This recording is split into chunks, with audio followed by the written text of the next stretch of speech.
Welcome to the Real-Time Visual Effects Podcast, the place to hear from some of the video game industry's most seasoned artists and up your game.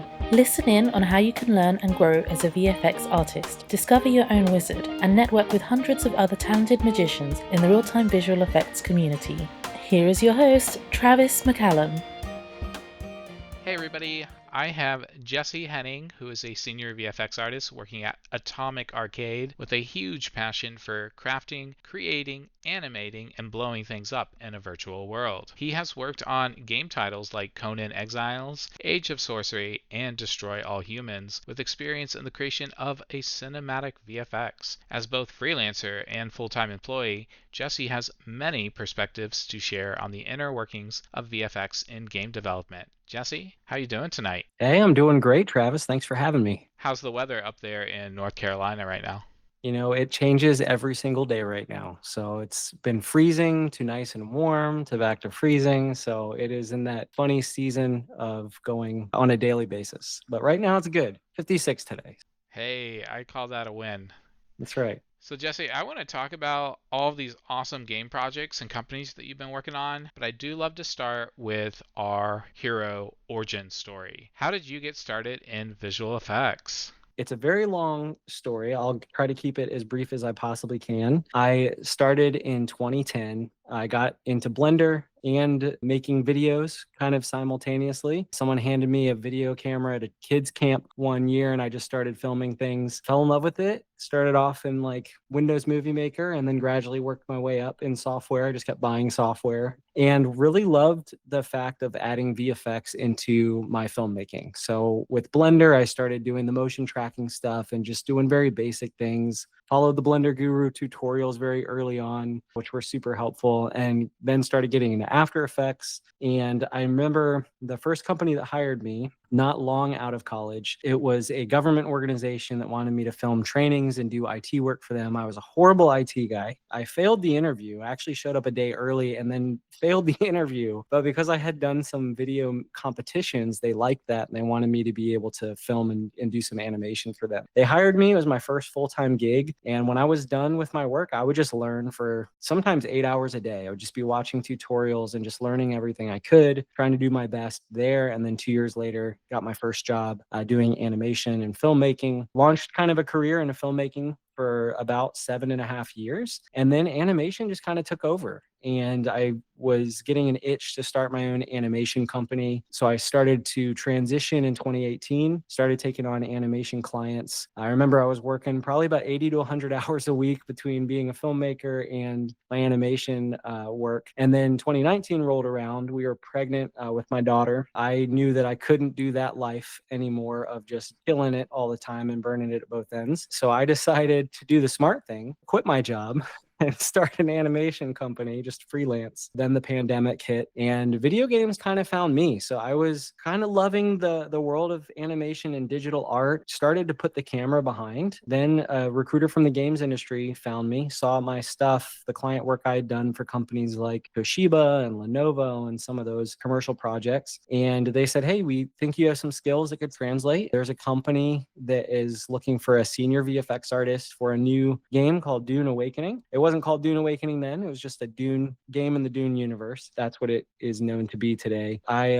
almost turned it down because I was overwhelmed. I was like, I've never done games before. I made a game in Blender. I was a huge gamer growing up. I would have, loved to get into the games industry, try to get in QA very early on. It was never something I thought I would ever end up in. There was just something about it that struck me. And I was like, I'll give it a shot. I'll talk to the GM of the studio and give it a shot. And they said, you'll need to know Unreal and Houdini. I was like, great. I don't know either of those at all. I had taken like a Udemy course for Unity for modeling like a machine gun. And that was about the only extent of games I had done. So I downloaded Unreal. I think I modeled something in it and used like the stock fire effects from Cascade, thinking, I'll understand VFX through this. But I did nothing VFX related other than, just model something because that was all I was really good at. And then I opened Houdini and I closed it immediately. It was incredibly intense. months. I was like, I don't even know what this program is. This makes no sense to me, and it's very scary. So didn't want to lie in the interview. So I was like, I've got to at least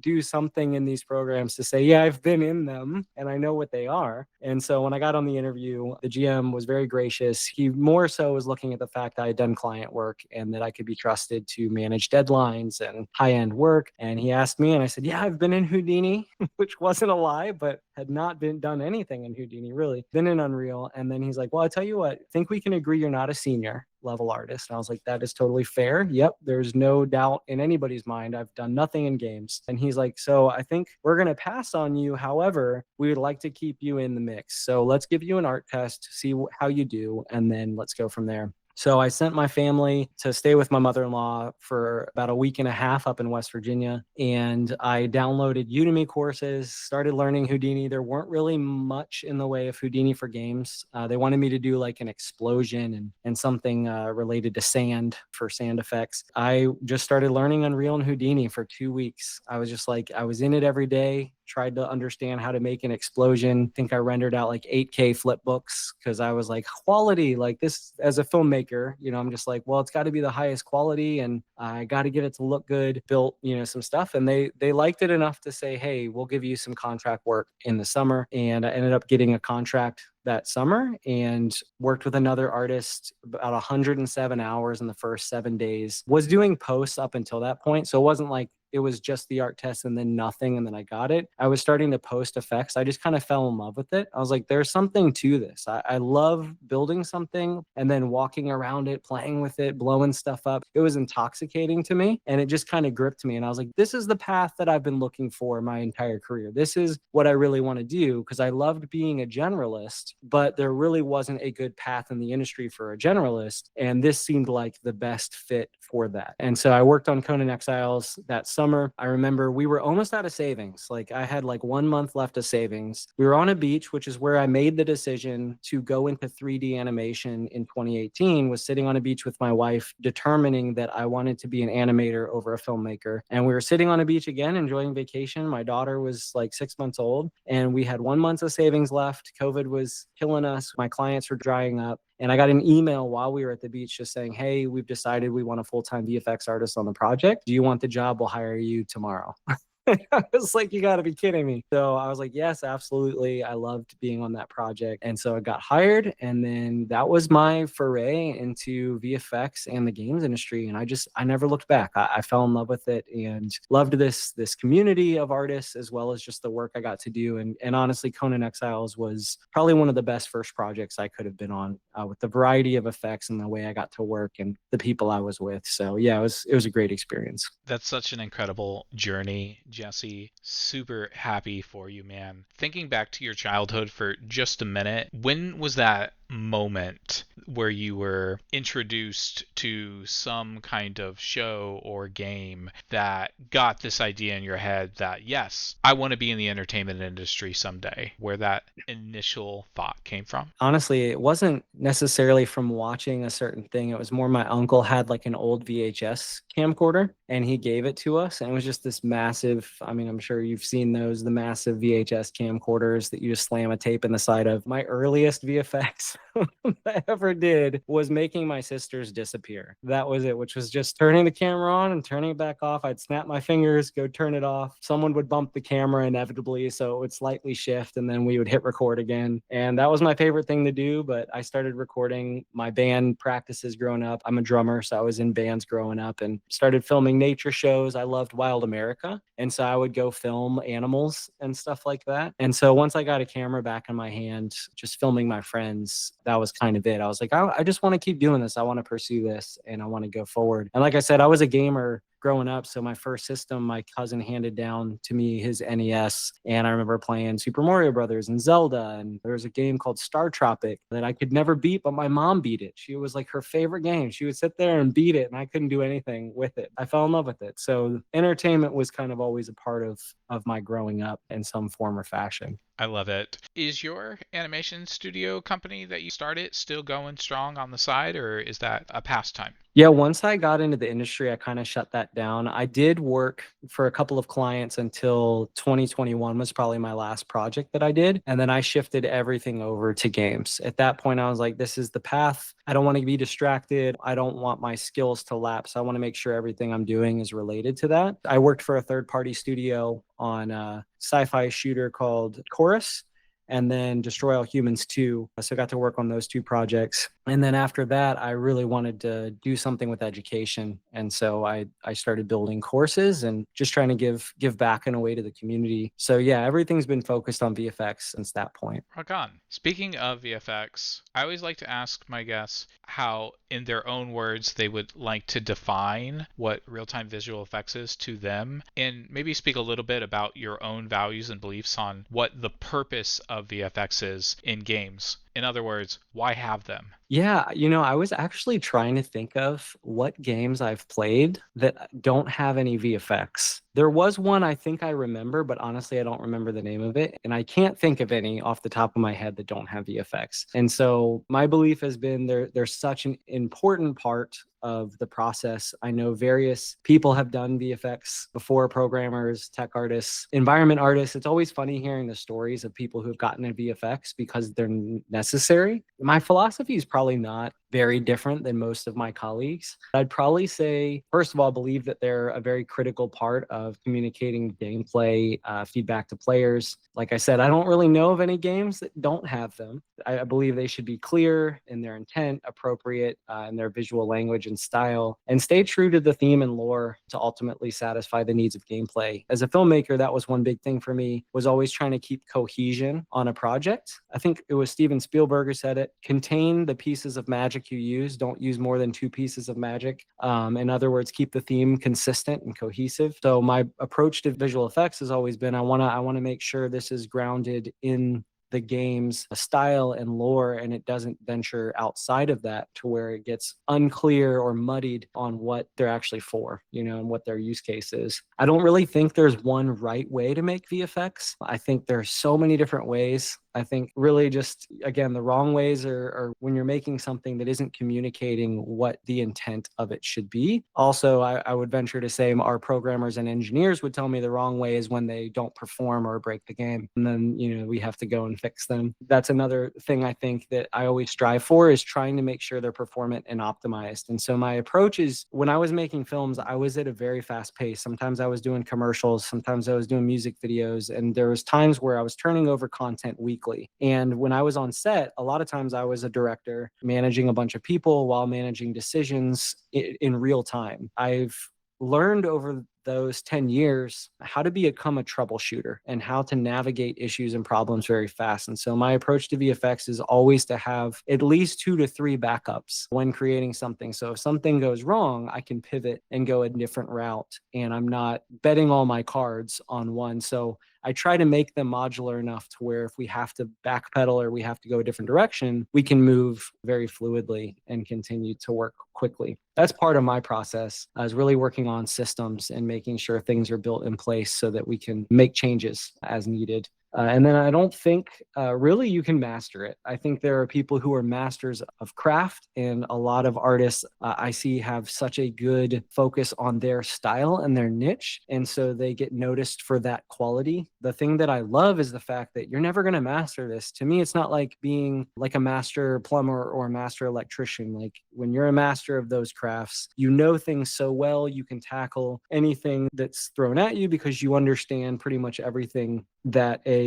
electrical system would entail. But VFX is changing so much, and technology is changing so fast. And I think as an artist, what you really master is the art of problem solving and the art of being a good troubleshooter, and just knowing how to pivot when things don't go right. And so I think that's been my biggest focus of my career, is trying not to be a master of everything, but trying to understand when I can pivot, how I like to build VFX, knowing that this is the direction I want to go, and just really setting my preferences for creating art in general. So I know it's a long-winded answer looking at visual effects, but again, just I want to be able to communicate something that is clear, that's effective, people understand the intent, and then I want to do it at the highest quality I possibly can. So I'm constantly pushing myself to be uncomfortable and lift my lid of creativity because I want to do it right and I want to be a valuable asset to my team. I always tell people, I say, when a company hires you or when a studio hires you, they're going to set your salary at a certain, rate based on what they think the value of that role is. And my goal is always to be right at that value or above.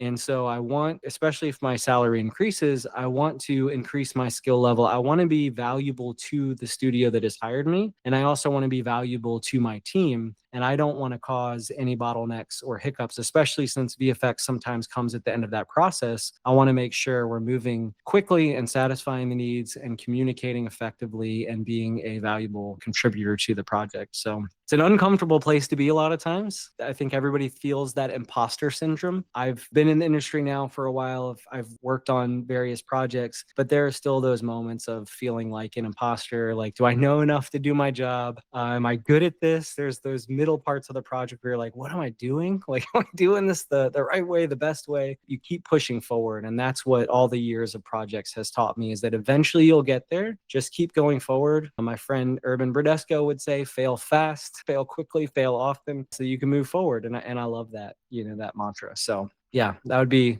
again, my long-winded take on visual effects. What does a day in the life of Jesse look like from sunrise to sunset? Yeah, my days are pretty simple. I'm not too complex of an individual, I don't think. I try to get up early, usually around 6:30. I spend time doing, if I can, depends on how motivated I am, I'll try to do a workout in the morning just so my legs and arms don't fall off from sitting in a computer all day. I like to read my Bible, keeps me grounded. That's something that, spending time in prayer and just reading keeps me grounded throughout my day, keeps me focused. And then, I'll sometimes start work a little bit early or work on a personal piece just to kind of get into the rhythm of the day. And then once I'm in the office, it's kind of whatever the day entails, working on reviews or tasks, blowing stuff up, whatever the art projects are for the day, which again is why I love visual effects. It just takes you down so many different roads on a daily basis. You could be doing anything and just working with different departments, working on different parts of the game. So my days vary in terms of that, but then, come home. I'm a dad, I'm a husband. I love my family. And so just being able to spend time with my family at the end of the day, grab some dinner. My daughter is hilarious. She's 5 and just a hilarious person, loves to play, loves to joke. The best compliment she can give me is when she goes, Papa, you're so funny. You're just so funny. I'm like, good. Like, I feel like that's all I have sometimes. So I'm glad I can make you laugh and smile and throw you in there. And I've been doing these things every night where I tell her these epic stories. She loves Paw Patrol. And so I'll tell her like a Paw Patrol based story. And then I'll leave it on a cliffhanger right at the end. She's like, you got to tell me, you got to tell me. And then I'll say, we haven't created the story yet. It's for tomorrow. And she'll help me create the stories and go to bed. And then me and my wife will just kind of binge some good shows. I love action stuff. I'm watching Reacher right now. We're on that, and we love The Recruit and Night Agent. I love Formula One, Drive to Survive. Anyway, there's some of the shows we get at the night. That's kind of a basic day. Whenever events come up or we can get out, my wife and I did some painting, some, drink wine, paint kind of stuff. We love to do activities like that, just away from digital art and the computer, and just get out and be tactile and all that. So, Oh, you're living the dream. That's what it sounds like. You got any dad jokes for us today? Put you oh, on the well, spot. do I? I mean, not many, just a whole stack of cards. I also keep a list on my phone just in case anybody asks me. So here we go. All right. After an unsuccessful harvest, why did the farmer decide to try a career in music? Why? Because he had a ton of sick beats. Love it.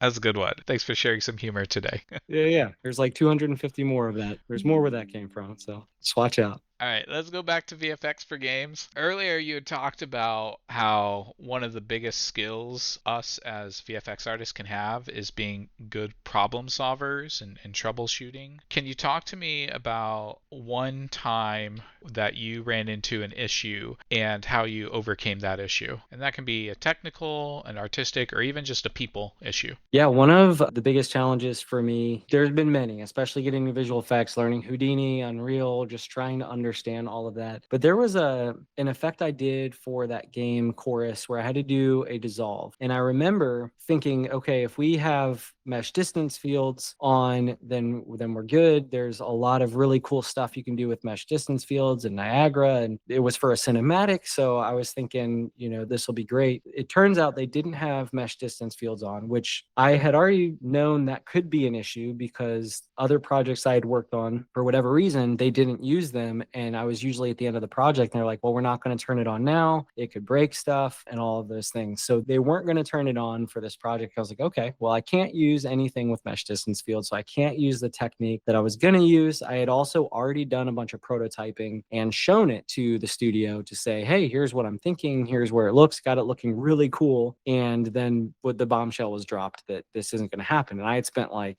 I don't know, 5 days prototyping this, and they were on a very tight deadline. It was going to be, we only had a month from the time I was hired on. We only had a month. I was doing things where I was very slow internet connection for some reason, and the project was it took 2 weeks to download the entire project. And I had to do animation keyframes, and I was working through another artist, telling him where to put keyframes for animation while I was doing the other stuff for this dissolve. So there was so many things going on. So I pivoted to the only technique I knew how to do at the time, which was to take the character in a substance, paint masks, do some manual manipulation, and then drive everything through materials, and then try to fake the particle disintegration as best I could. There were some additional things I did in Niagara to make it optimized, but I remember also having to solve a lot of math problems to be able to drive this in the material correctly, because I had like 3 different masks I was trying to blend between, and they wanted it to be like a positional based effect. So I was trying to also understand how I could use the masks that I had created to then drive this between a position and also do an erosion and blend it all together and make it look very similar to that technique I was doing with mesh distance fields.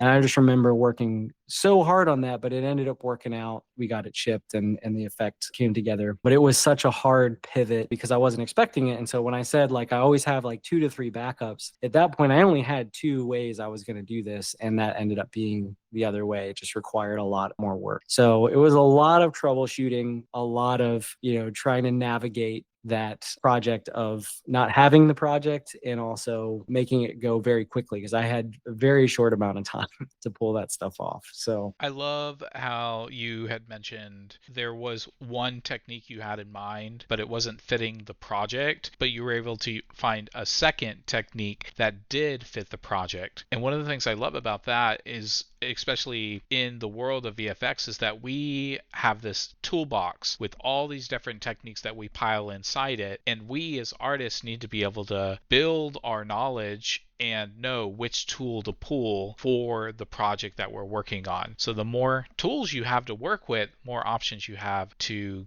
go with. Let's also talk about accomplishments. If there was a effect that you have worked on, something that you're super proud of and you want people to go play the game or see the show and be like, that is me, I did that. Can you share one that you have in mind? early on, one that I was really proud of was this geyser effect I did in Conan Exiles. For me, the challenge was understanding how I could keep something optimized that was so massive. And I remember looking around, I couldn't find a lot of game reference. I usually go to game reference first, sometimes to my detriment when I could go to natural looking references. But with Conan, there's a lore. This geyser was for the Pool of the Gray Ones in this DLC we were doing for Isle of Sipta. And it had to be massive. And then it had to dissipate and it had this shape they wanted to go after. I was not really the greatest with giant or large scale environmental effects. And so I remember I did a bunch of research on like Yellowstone geysers and different geysers, watched a ton of reference video. I couldn't use a lot of translucency. So I was also trying to do a water effect that was purely with an opaque shader layer that had,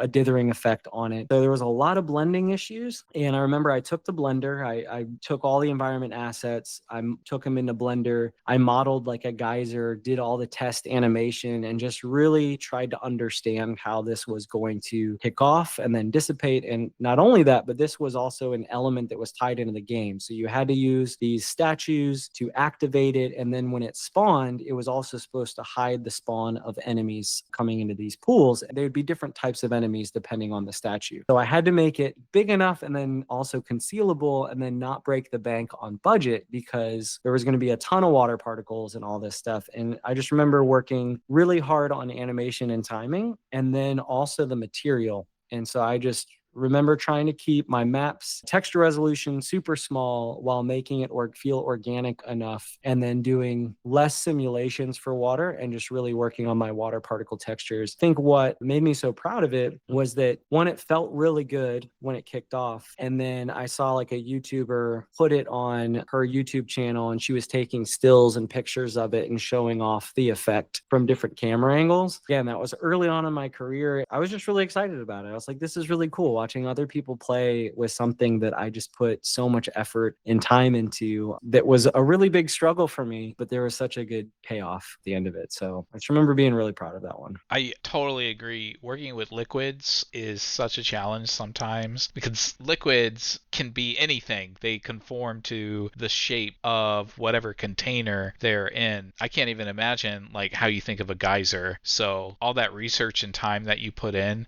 really paid off. I understand that you hold the role title of Senior VFX Artist. I was wondering if you could just talk a little bit about the different kind of structural elements of VFX in a game company, and for those that are already VFX artists looking to up their game and kind of move up, what kind of advice do you have for them to increase their career? Yeah, it's a great question. First of all, just to put this caveat out there, I think senior can mean different things to different studios. If you're in a studio long enough, maybe there's a certain path for a certain gauge for you as an artist. But I think that what has helped me get there has just been my curiosity and passion. And then I'm also a lover of craft. I just remember whenever I would switch into something as a filmmaker, I would try to understand craft as fast as possible. So I wanted to know rules and structure and what makes an image compelling. I remember buying all these film books and trying to understand composition and framing and color theory and shape language. My goal when I got into visual effects was to go after the fundamentals as fast as I could, understand what the craft was, understand, what sprite sheets were and how to make something move in a particle editor, and really try to get the facets and the fundamentals down, as well as the art. Fortunately, I had a lot of the art backing. But then what happens when you understand the craft and the structure, I find, is that I start to understand how to put puzzles together. And then I get really excited because then it's about understanding, okay, how can I make logic do what I want, and start putting these elements that I understand into what my mind actually sees and now my eyes can actually see. Being able to start testing theories and understanding when I don't understand something, focusing intensely on that one avenue. I remember I did something called a one texture VFX art test. And I took one single texture and I decided I was going to make all of my effects with only that one texture, which meant I had to do material tricks. So I had to learn how to use Houdini, had to learn how to use Substance Designer, and then Unreal Materials would be the focus so I could understand material math and material language better. And so I did that with 6 different effects you may encounter on an art test, and really pushed my understanding of materials to a higher level. I wasn't tripping over all of my tools and my textures weren't getting in the way. It was just, how can I take one thing, manipulate it in a bunch of ways to make more assets and more art? And that taught me how to, one, keep things optimized, but how to keep things lean, how to not overpopulate my project with a bunch of different flip books and simulations and different textures,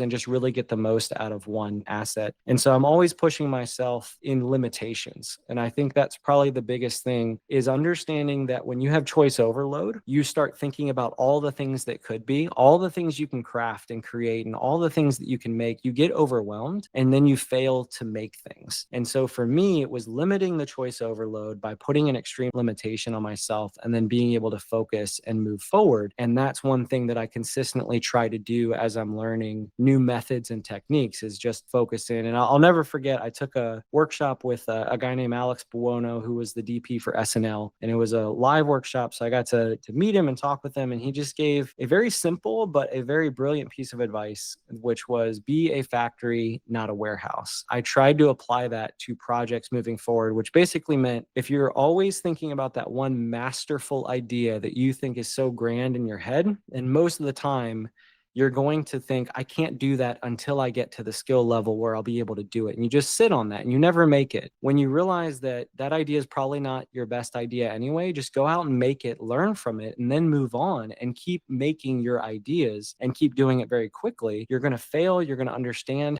how to do it better, and you're going to learn a lot quicker. And so when I was done with the project, I wasn't saying, hey, I'm going to go back and edit that later and tweak it and finish it. It was like, no, it was done. Move on, next project, and learn. That's been kind of my career focus, to be able to move quickly and continue to push myself past a lot of hurdles and obstacles. I'm not a talented artist, by nature. That didn't come naturally to me. So I've had to work really hard to push myself in the realm of art and just try to do things with, that I feel like other people have such a knack for and such a God-given ability to do. And I just, that wasn't me. So I try to learn and understand and then move forward quickly. I want to share a quick story. There's a VFX artist. I guess she's in the R&D department, Shannon McSheehan. She did a really great breakdown of how to create trail textures in Photoshop, particularly for the League of Legends game. There's only one. I don't know why I think there's more than one. It's the Riot universe. It's so big now, Runeterra. But I remember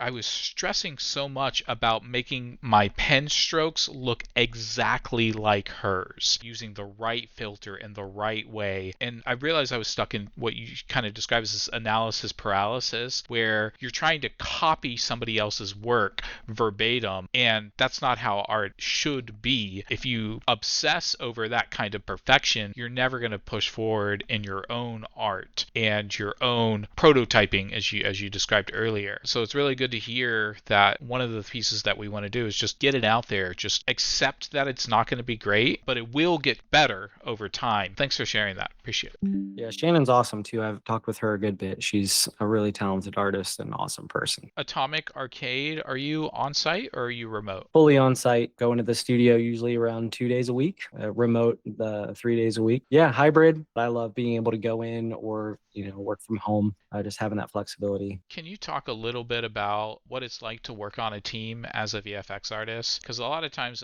especially as us that are coming in, we're working in isolation, so we don't know all the other sides that exist in a production environment as well. Yeah, absolutely. I came in very early to the project. So there were 8 of us, maybe. I think I was around the 10th hire at the studio. So a dream for a VFX artist to come in at the beginning of a project, beginning of a new studio, and be able to start raising up the systems and processes for how we're going to approach VFX. Completely intimidating. You talk about imposter syndrome again, but it required me to really dive in with my colleagues. And fortunately for me, I kind of got to know people gradually because I got to watch our studio grow. And so I got to be a part of hiring processes and meeting new artists. I'm very much a people person. I love talking to people. I love meeting people. And so I love getting to hear other people's stories, knowing where they come from. And so for me, engaging people is more natural. And so I really believe that if I'm going to work with another department, I want to get to know my colleagues. They come to the studio. I want to go to lunch with them. I want to understand who they are, what makes them tick. I'll usually reach out to colleagues and say, hey, let's do a digital lunch. But I think that relationship is really important, especially when you're trying to bridge a lot of communication gaps, in the studio. Because like you said, you can become a silo. And especially when you're hunkered down and you're locked into a task, you can get so focused on that you forget to reach out to the other players, the other stakeholders, put forth the ability to say, hey, I'm struggling here. What is the intent behind this? How do I communicate this effect with what you're doing? How do we make a system that can work together so that we're not wasting time? And so I really believe that the more you can foster collaboration between those departments, one, the faster you'll be able to iterate and make something come to life, but you also just be having fun. I love my coworkers. I love my colleagues. We've got a great team. It's a lot more fun when you're doing it together and someone gives an idea and says, hey, what about this? And you go, wait a second, that's awesome. Yeah, why didn't we think of that? Let's try try it. Like, let's just try it, see how it is. And sometimes I get in the aspect of over engineering things. I'm notoriously an over engineer. So I like to build in a lot of stuff, do a lot of stuff. And then we realize, wait a second, we don't need to do all of that. And so the faster I can interface with, my tech artist or my designer and say, wait a second, if we strip it back, we'll actually make it faster. And when we need to do more assets like this, we can go a lot quicker on the asset development and put this in the game so that we're not a bottleneck and we're not wasting time. And so, again, that relational aspect, that collaboration aspect is very important to just staying on top of your tasks moving forward, but also having fun, making something that will be correct in the future. There's a show, it's on Apple TV. It's called Mythic Quest. Have you heard of it? Yeah, I I just haven't seen it, but I know what you're talking about. Yeah, I just watched the first episode today, and it's literally the story of a game development studio. They're like working on this MMO, and there's like a new expansion that's coming out. You've got your creative director, you've got your QA department, you've got all these different stakeholders, the head writer and stuff like that. And as I'm thinking as VFX artist, it's an unfair question to ask, but who would you say is your best friend in the company that you have worked at, department-wise, not like person-wise? But who do you end up working with the most, do you think? Oh man, yeah, that's a tough question. So I've got some really, really good friends. I'll just say the one that I work the closest with right now is my tech artist. His name's Josh, and he's super talented dude. We work really well together. We both have little girls, so we're both dads. A lot of dad jokes flying around, which is great. But we are very much that pair of we'll throw something at each other and say, "Hey, I just saw this really cool tech demo. I just saw this really cool effect. How can we pull this in to what we're doing and make it better?" And it's the same thing when I was talking about over engineering. We kind of ground each other in that realm. If he's over engineering something, I can kind of speak into, well, what if we try it like this and make it more simple? And same way around, when I'm trying to over engineer it, he does the same to me. And we just kind of bounce things off each other. And then at the end of it, especially recently, we've had many of those moments where like, this is really cool. This looks really good. This is exactly what we wanted to do. The first 3 iterations of it definitely did not work like we thought they would. And this makes it so much simpler, but looks even better than what we were thinking. And so I really enjoy working with him. Again, I've got a lot of great colleagues that I have conversations like that with, but he and I spitball really well and collaborate really well. We're making a really good team and really good progress on the project. Also, to kind of end what I was saying, you brought up Mythic Quest. I watch a lot of video game documentaries, so I'm always inspired by where people started. There's a lot of Half-Life 2 docs out there talking with the team and just seeing all the challenges a studio goes through in development and how you get to the final result of a project. I remember watching the God of War more recent series, them making God of War for the first time in the new realm, and then also The Last of Us, and just getting inspired by where you start and then how you pour yourself into a project and the amount of collaboration it takes, pulling people out of their silos to make something great. And then those hurdles people tend to overcome. When you're in the middle of the project, you want to curl up in the fetal position and say, this is never going to happen. Like this is dead in the water. How are we going to get past this? And then you see that one brilliant moment, some piece of truth comes in, someone says something, and then the project goes on to be this massive thing. And it's beautiful to see stuff like that when a team is gelling together or they reunite. Sometimes there's friction and then people come together and they realize, we don't have to fight against each other. Like, let's do this together. Let's make a way and let's get it done. And I think, especially as a VFX artist, you communicate with so many different departments. To be a unifier in communication and collaboration with other people and to be able to help those different departments coagulate, I think is really an important skill to have. And so knowing that you are a generalist in a lot of ways, but because you can speak to different departments because usually you know a little bit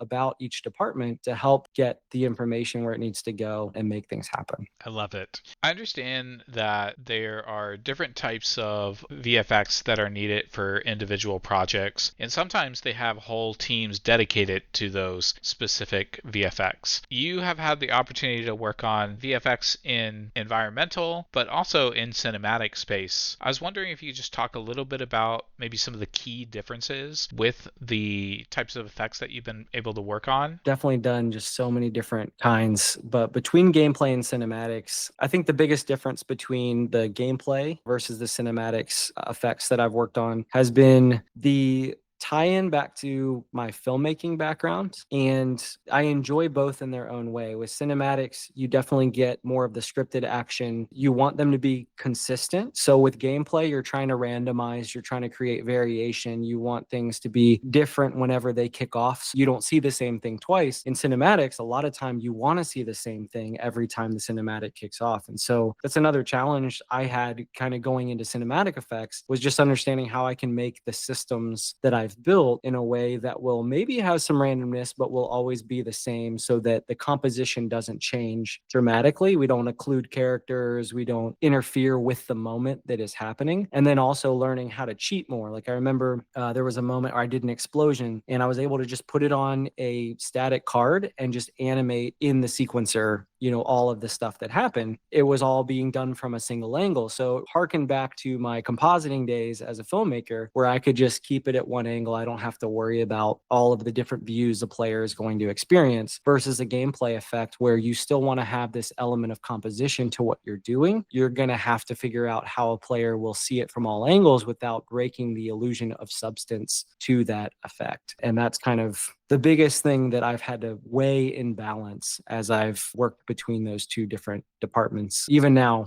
still cinematics versus gameplay effects, how to understand how they behave together and how you can kick something off. I have a course out right now where I was doing this, where I was bridging the gap in a gameplay moment to a cinematic moment, and just understanding what triggers are in place to make sure those can stay and keep their state or be killed off, and how you're able to navigate those between multiple moments that you're going to face. Awesome, man. Yeah. Earlier you had mentioned that you have the opportunity to join a team early on in a project and kind of see it grow into its fruition. I am curious to also learn about what it's like to be working on projects that are sequels of existing games and already have an established kind of lore and world. Can you tell me a little bit about your experience working on sequels? Yeah, you see, the only sequel I've really done was Destroy All Humans 2. I didn't actually get a chance to work on the first one, so I don't know if I really have a great perspective on that, but in the sense of that game had been done before. So this was a remastered version in a way that was, I don't even know if they had redone everything from the ground up, but they wanted to keep true to that original title. And even the second one, the original sequel, that they were trying to keep true to. But I came in kind of at the end of that project, and it was the last 4 months of development before the game shipped. So they had a lot of things built out. So it was just trying to stay consistent between the look and feel and the moments from that game, while still having some freedom to choose a different route of some of the elements we were portraying. So like the cinematics were one-to-one in nature of what happened maybe from a script perspective, but from a VFX perspective, we could dress it up a little more. We could do more with it. It didn't have to match the exact look and feel of that first sequel. Did you find So that there were already a lot of established art assets that you were just kind of putting together to create your effects, or did you end up kind of reinventing the wheel and creating your own stuff from scratch? it was a mix of both. There were art assets that they had already created. Now, those were created from the ground up for that title, I believe. I don't know that I can fully speak to that, but from what I remember, I think those assets had been created for this sequel. So, but I still was using them. So I was pulling them from libraries to be able to use in our cinematics and the gameplay effects we did. And then I was also creating new assets. I know I used Embergen a good bit for speed on that project, and was also a lead of 3 other artists. And so trying to manage those artists with a pipeline. So I got to establish a pipeline for our tools and how we were going to create the effects. And then we were able to establish some new things for the game as well. It was a little bit of a combination of whatever we could pull from their library and their repertoire to be able to use it. But if it didn't exist, then yeah, we were creating some new things off the cuff. Cool, man. Cool. All right, we've been talking a lot about VFX, but I do want to ask a little bit about things that are outside that realm, aka your hobbies and passions, things that make you a more well-rounded person. I know obviously being a parent has its own toil of trouble, plenty of fun daughter-daddy dates and time with your family outside. And earlier you had mentioned that you try to go to the gym and work out and exercise. I'd love to hear about those or anything else you want to share. Yeah, I mean, I really love to fish. So I like like to get out and do some fishing. I didn't get to do it much last year, but my dad was an avid fisherman. So growing up, I would try. I stopped for many years and then he got me back into it. I found some magic lures. And I just remember I got so into it. I was going 2 or 3 times a week. 2 years in a row, I caught around like just over 2,000 fish in the year. I was really into fishing. I'm also a drummer, love playing music. Tried to get into guitar because my dad played guitar all growing up. My wife sings. She's got a great voice. But for me, drums just kind of stuck. So I am like a purist drummer. I don't dabble too much outside of the drums. I like to hit things, I guess. But yeah, I really enjoy playing music with friends and playing the drums. Like I said earlier, we definitely are show and movie people. We like to, sit on the couch, binge shows, movies. And then there's a couple of board games. We're not like huge board game people, but there's like a Lord of the Rings Journeys in Middle Earth one that we got super into. And I bought like all the expansion packs, and my wife and I will play that and just go pretty deep into the lore from time to time, which we also enjoy things like the Renaissance Festival every year, doing stuff like that. And then just getting outside. We love to do I say we love this, we haven't done it much, but when we do, we like to hike and do activities like, paint together, or our biggest date night has always been movies, dinner and movies. That's the biggest thing. So, a lot of fun things just to spend time together. And then, of course, I was a gamer growing up. I honestly don't game as much anymore. I'm super hooked on making games. So I love to make stuff. And a lot of times I'm doing personal projects just to dabble and experiment. But more recently, I've started gaming a little bit again and just kind of getting into, like, I played the new Indiana Jones game. I was a huge Indiana Jones fan growing up, loved it, and just had a blast. And it was nice to dive into a story again and just enjoy all the way from start to finish. I've been really responsible going to bed on time and then getting up early. But for whatever reason, when I jumped into that game, I was finding myself back in the college years of going to bed at 4 or 5 a.m. and then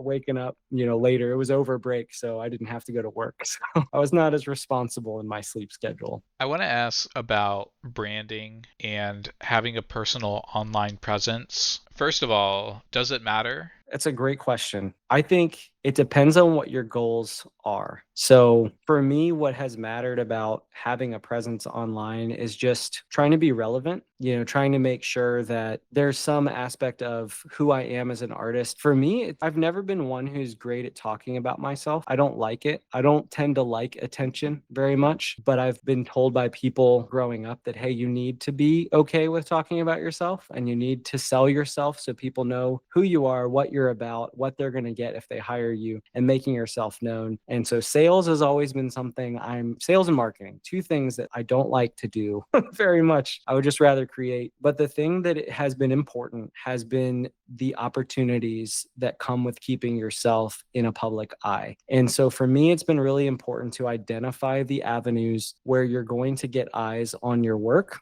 and your portfolio, continuously doing that so that you can kind of get some real-time feedback into your own work. This is working, this is not working, this is what people are gravitating towards, this is what they're not liking about what you're putting out there. Like I said about that one texture VFX art test, that was a big thing for me to put out because I remember when I did that, I started getting more attention from studios and from recruiters. And so starting to do little things like that weren't just trying to accomplish what I saw everybody else doing and trying to repeat that and putting it online, but trying to do something for myself that was unique to who I am and how I like to push myself and create. And that helped land me a couple of jobs and honestly got the attention of my now art director to have a conversation about becoming the VFX artist at Atomic. I know that those things are really important, but it's also important how you do it and how you identify the markets that you're in. Because I'm also not great with social media. I don't really have any social media. It is very weird in this day and age to not really have a presence on social media, but my LinkedIn profile is probably the most prevalent thing, and my ArtStation are probably the most two prevalent things that I keep up with. And honestly, just from the posts I've done, and then trying to teach and educate and do those things. That's where most of the opportunities have come from. And then just trying to walk through the door when the right opportunities present themselves, and being aware of what those are, and how to navigate them. So yeah, I do think it is important. I try not to get caught up in it. I don't really want to be famous. I don't really, like I said, I struggle with attention. So I struggle to keep things out there, but I do like to talk to people, and I like to share my art. And I believe that if you're an artist, keeping your art to yourself isn't really why you're an artist. You're sharing it with others. And then you have to be okay with understanding when people give you critique, how to take it with a grain of salt, because I think that helps shape you. So being able to put stuff out there not only gets you the opportunities and attention, but it also helps you know what's working and not working, so you can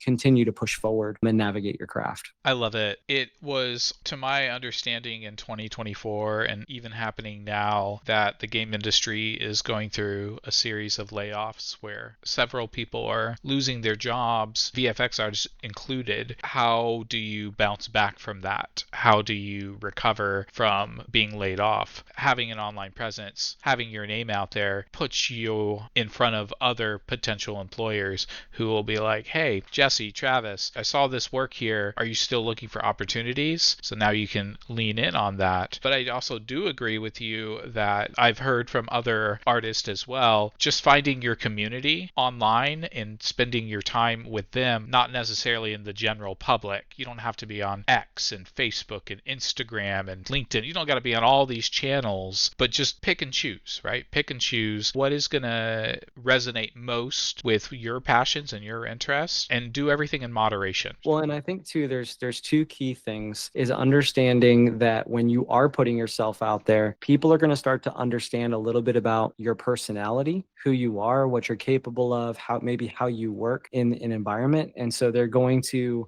especially if you're doing stuff where you're talking, like if you're ever giving a tutorial or explaining things, people are going to hear your voice. They're going to know, yeah, I've been on the hiring side too. And so when I've, looked at VFX artists, portfolio is huge, but also seeing how people present themselves and seeing a quality in their work, seeing the understanding of, do you understand how this works in a gameplay environment? Could you fit into a production today to be able to navigate logic and putting these things together? Because there are many times when, as a VFX artist, for me, I've been, most of the time, it's been just me at my studio. And so I have to wear a lot of hats. I have to do a lot of things. And so when VFX artists are presenting things where they're just kicking stuff off in sequencer and that's all you're seeing, it's hard to know if they have the tools, the right tools and the right abilities to plug into a gameplay environment to say, okay, well, can you also work within logic? Does this work from all the different angles? How will you fit within a team and within a realm of production? And so I think that as you're presenting yourself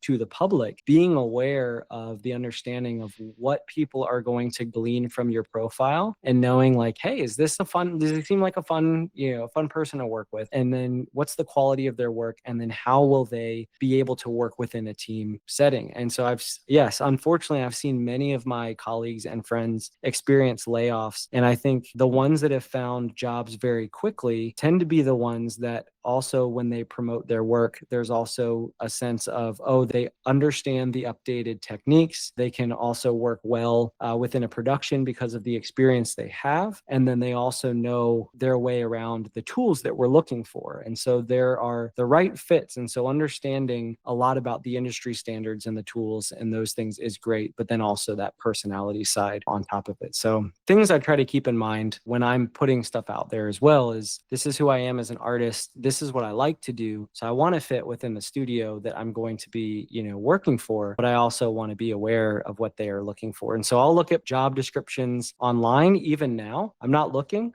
I swear I'm not looking. So if any of my studio hears this, I'm not looking for another job, but I still like to look at VFX job descriptions, especially senior and principal level, lead level job descriptions, and look at what studios are trying to hire for, so that I can continue to push myself to be in that realm, and even just continue to be the right fit in my studio. Because a project can change. You can be a right fit when you first get hired, and then the project grows, it outgrows you, or you outgrow it, and no longer are you a right fit for that project. And so trying to stay relevant and engaged to understand, okay, this is where I need to keep moving, and this is how I need to keep growing, I think is important. Because once you stop going after stuff, I'm getting older, And I understand now when I've seen others that have gotten older and they say, I'm not willing to do this new thing that the young kids are doing anymore. The moment that you start to gravitate in towards that, you start to become, I don't want to say irrelevant, but you become less and less hireable because now you're not willing to take on some of the new things that our game studio is looking for. And we've had people that have had 18, 20 years of experience that we can't hire because they're not the right fit anymore for, what we're looking for. So where I try to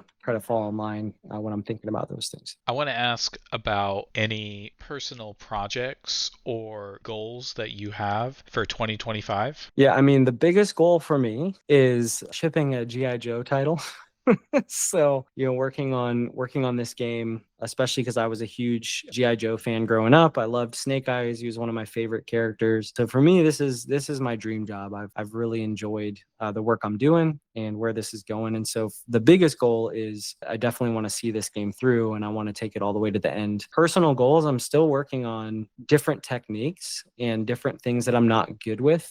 Sometimes I feel like as a self-taught artist, there's things I've missed along the way. And there are some things about fundamentals that I realize are lacking in my skill set. And so I'm still going back, and I'll always I'll pull open Unreal, try to start understanding some of the new tools. I'm learning even more about the geometry scripting stuff right now and trying to understand how real-time Booleans work. Still tackling VDBs. I've done VDBs now for quite a few years because I've seen a lot of promise with them, really understanding workflows to be able to properly use them in production, and how we can navigate those. And then, still trying to go into deeper level of tool workflows between Houdini and then also Unreal and material optimization, as well as just going deeper with materials themselves. So just continuing to push myself in multiple areas. So the personal projects are kind of centered around that. And then my biggest goal is definitely seeing this game all the way through. That's awesome. One of the things you had mentioned earlier, and I didn't want to lose it, is that you have taught or created VFX courses in the past. Yeah, actually, the last one I did, I worked on with Double Jump Academy, and I was super excited about that. It took me about a year to make the course. My goal and my focus has been on trying to teach from a level that will help people in production. And so everything I do is, how can I build these courses in a way that will allow you to experience a production environment? This course has the lore of the story at the very beginning, give them a level. I, modeled this portal that I made to also use in blueprints and try to give a little bit of game design and environment, art around it, and then a cinematic moment. And so my goal has really been centered around how can I help artists not just build something really cool looking for their portfolio, but how can I also help navigate that struggle that I faced when I got into the industry of now, how do I put this into a production? How do I understand optimization? How do I understand how to do asset creation from a level that will work in the game engine and that will also be a viable solution for the effects that we're creating? And so this one was one I did that was a little bit more on the advanced side. And then I did one for Udemy and CG Circuit that's also available with my Double Jump course, and was a sci-fi effects course built around more of a advanced beginner kind of workflow. But again, different materials, going deep into materials and agri systems, anything a VFX artist would need to know. And then my other big push is always prototyping and blueprints. Just being someone who understands blueprints enough to prototype, pick off your effects from a gameplay perspective, and then be able to hand that off to someone like a designer or a tech artist who can take your interpretation of what it should be and then do proper implementation so that now you've shown them a prototype, they can go and make it the right way, put it in the game. And honestly, sometimes my own logic has been used because that was just the best way to do the system. And so understanding that level has been a big passion of mine to push in these courses to help, educate other VFX artists and hopefully get them into a production. And I've seen several of my students make it into the industry or land a job. And that's probably the most rewarding thing for me. I love talking to students. I love helping however I can. And there are many who are definitely more talented than I am. They have that thing. They have that it factor in the art world. And so that's still exciting for me to see. I love people. I love seeing people and artists reach their potential. Part of me is, when I've been able to lead other artists, being able to resource them and give them enough to do their job and then watch them kill it. And, being able to just celebrate them and celebrate the wins of the team. Really exciting. And that's part of the reason I started teaching too. Rock on. fun. We'll definitely have to share those courses in the show notes so other people can go check your stuff out. It is time for the lightning round questions. Quick and easy, just like visual effects. Are you ready? I'm ready. Let's do it. What is a perfect one-day getaway in Raleigh, New York? Sorry, Raleigh, North Carolina, and the surrounding area. There's a lot to do here, so it could change. But for me, I would say you've got to check out downtown Raleigh. There's so many great places to eat. I would say the history and art museums are great to check out. Definitely some good breweries, a lot of good breweries around. A place called Angus Barn, which is a massive place. They have like a room full of weaponry from like the Civil War era. Got a massive wine cellar. Just it's a great place. Amazing steaks, things like that. Or you could go to the Yard House, which has like a full like 360 of different taps for beer and some great food there. And then I would also say checking out a Hurricanes game. Pretty much the only professional team we have nearby, and I love going to hockey games there. It's a great atmosphere. What video game or app are you using on your phone that is the most fun? For me, probably the game that's been the most fun recently was playing Indiana Jones and the Great Circle. That was the most recent thing that I had a blast with. What is your favorite thing to cook or eat? I'm pretty simple. I love pizza, so I'm easy to please. I do like good pizza, so not just, the standards. I do have standards for pizza. And then just a well-seasoned steak, man. I love a good steak, and when I can get a grill again, I'll definitely be out there grilling in the summer and try to cook up some good things. So, Do pineapples belong on pizza? yeah, absolutely. I like pineapple. I think at one point my go-to was pineapple, pepperoni, and jalapenos. I wouldn't do the ham and pineapple. I liked the pepperoni and pineapple, and then getting that heat with the jalapenos was a welcomed addition. What is your favorite book or podcast you've listened to recently? Man, I am not a strong reader, unfortunately. I feel bad saying that. And I don't do podcasts much. I listen to a lot of music when I work. For some reason, VFX blogs are huge for me, which is why I love what Simon Trumpler is doing with his VFX blogs. And then I love watching video game documentaries. That's probably the thing that keeps me inspired when I'm working. A lot of times I'll have a video game documentary on, and another colleague of mine at work, we share documentaries back and forth all the time. So huge absorber of documentaries. Favorite video game visual effect you are jealous of that is not your own? There's two right now that I've been digesting. There's a lot, but the two that I've been focused on, again, if you follow Simon Trumpler's blog, highly recommend it. He puts forth some really great stuff. One that still stands out to me is the explosion from Battlefront 2. The way that they composited that and layered that together, I think, is incredible. It was, I think, 2017 when that game came out, and it still holds up as just a really solid looking explosion, especially as one that has been diving into doing a lot of studies on explosions in the last few years. That one is one I wish, I had done. And then there's one from Black Myth Wukong that I've seen now multiple times, this water wand that's going around that I think the artist made from liquid gin as well, is what he's saying, is beautiful. It's absolutely gorgeous. Some of the best water effects I've seen in the way they spawn, the way they kick off. It looks so realistic. And so I've been really into the elemental effects recently, and those are two that I've enjoyed. Didn't Black Wukong, I can't remember the name of it, didn't that win Game of the Year? I don't know. It should have. If it didn't, I think at the Game Awards, voted it the best game of the year. So that's what I thought I heard. Okay. I have yet to play it, so it's on my to-do list. That, and I still got to go all the way back to Elden Ring as well. So nice. I'm behind. Yeah, they had some amazing stuff in Wukong.